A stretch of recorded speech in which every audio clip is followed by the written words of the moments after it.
l'organisme que je dirige, qui s'appelle Culture pour tous, a créé les Journées de la culture il y a 15 ans au Québec. Et le projet Culture Days fait de la culture et la suite des Journées de la culture au Québec, qui a pris racine au Québec.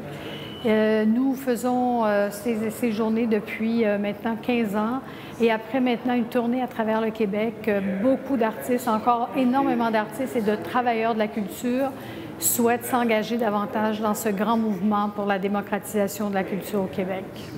Le principal rôle de notre organisme est de sensibiliser les organismes culturels à agir, à interagir davantage avec la population, à faire de ce qu'on appelle de la médiation culturelle. Donc, appuyer les artistes, les protéger, mais aussi faire en sorte que la population se sente invitée, se sente prêt ou apte à interagir avec les œuvres ou avec les artistes. Alors, c'est extrêmement important de développer cette fonction de médiateur culturel qui existe peu, au fond, peut-être de plus dans les musées, mais il faut vraiment augmenter je dirais, l'emploi, le développement de la tâche de médiateur culturel. Je crois que maintenant, c'est une institution et on est content de voir que Culture Days en sera à sa 2e édition. Et avec les 15 ans, on a voulu ouvrir les portes encore plus grandes.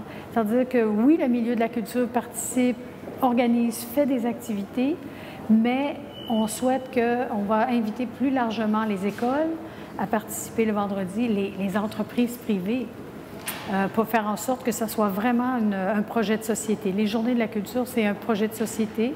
C'est un projet aussi pour garder la culture vivante. Alors, il n'y a pas de conflit entre la grande culture, la culture populaire. C'est vraiment l'expression de chacun pour vraiment qu'on puisse garder la culture vivante dans tous les coins du Québec, que ce soit des villages ou que ce soit des grandes villes. Ce que je souhaite dire à tous ceux qui participent à la Fête de la culture, à Culture Days, c'est que cette manifestation qui est maintenant pan-canadienne, c'est plus qu'un événement. C'est d'abord un mouvement, on l'appelle comme ça, mais c'est aussi l'idée de changer nos façons de faire. C'est plus que le développement public, c'est vraiment une question d'interaction, d'échange, d'un geste, en fait, c'est un geste citoyen de la part des organisations culturelles qui décident de rencontrer leurs voisins autrement.